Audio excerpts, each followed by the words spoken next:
സംസ്ഥാനത്തെ സ്കൂളുകളിലെ പാഠപുസ്തക പരിഷ്കരണത്തിനായി ജോലിയെടുത്ത അധ്യാപകർക്കും വിഷയവിദഗ്ധർക്കും വേതനം നൽകാതെ വിദ്യാഭ്യാസ വകുപ്പ്. 1.5 വർഷം മുൻപ് വരെയുള്ള വേതനവും ആനുകൂല്യങ്ങളും കുടിശ്ശികയാണ്.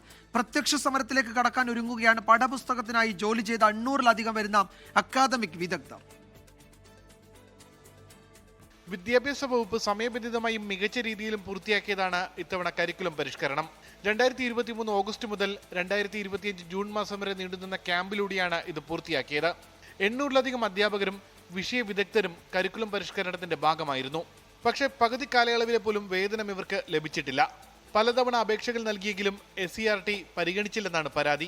ഞങ്ങൾ ഇത്രയും ബുദ്ധിമുട്ടിയിട്ട് എന്ന് പറഞ്ഞാൽ ഞങ്ങളിൽ പലരും രാത്രി വൈകി ജോലി ചെയ്തിട്ടുണ്ട്. 11 മണിക്കും 12 മണിക്കൊക്കെ അതിരാവിലെ എഴുന്നേറ്റ് ജോലി ചെയ്തിട്ടുണ്ട്. വർക്ക്ഷോപ്പിൻ്റെ 10-5 സമയക്രമം അല്ല ഞങ്ങൾ പാലിച്ചത്. അപ്പോൾ അങ്ങനെയുള്ള ഞങ്ങളുടെ ടിഎയും ഓണറേറിയവും 3/4 ഭാഗവും ഇനിയും കിട്ടാനാണ് ഇരിക്കുന്നത്. ഇപ്പം ഞാൻ തന്നെ 35 വർക്ക്ഷോപ്പുകളിൽ പങ്കെടുത്ത്, ഇതേപോലെ തന്നെ ഇത്രയധികം വർക്ക്ഷോപ്പുകളിൽ പങ്കെടുത്ത വേറെ അധ്യാപകരുണ്ട്. അത് വീണ്ടും തരാമെന്ന് പറഞ്ഞ് നാളെ എന്ന് നീട്ടിക്കൊണ്ടുപോകുന്നത് SCERTക്ക് മാത്രമല്ല സംസ്ഥാന സർക്കാരിനും നാണക്കേടാണ്. കരിക്കുലം പരിഷ്കരണത്തിന്റെ ഭാഗമായി പാഠപുസ്തകങ്ങൾ തയ്യാറാക്കുന്നവർക്ക് 800 രൂപ മുതൽ 1500 രൂപ വരെയാണ് ഒരു ദിവസം വേതനം ലഭിക്കുക. കൂടാതെ യാത്രാബത്തയ്ക്കും മറ്റു ചെലവുകൾക്കും യോഗ്യതയുണ്ട്. ജോലിയിൽ തുടരുന്ന അധ്യാപകരെക്കാൾ കൂടുതലും വിരമിച്ച അധ്യാപകരും കോളേജ് അധ്യാപകരുമാണ് കരിക്കുലം പരിഷ്കരണത്തിനായി കൂടുതലും ജോലി ചെയ്തത്. ഫണ്ടില്ലാത്തതിനാലാണ് വേതനം നൽകാത്തതെന്നാണ് SCERTയുടെ വിശദീകരണം.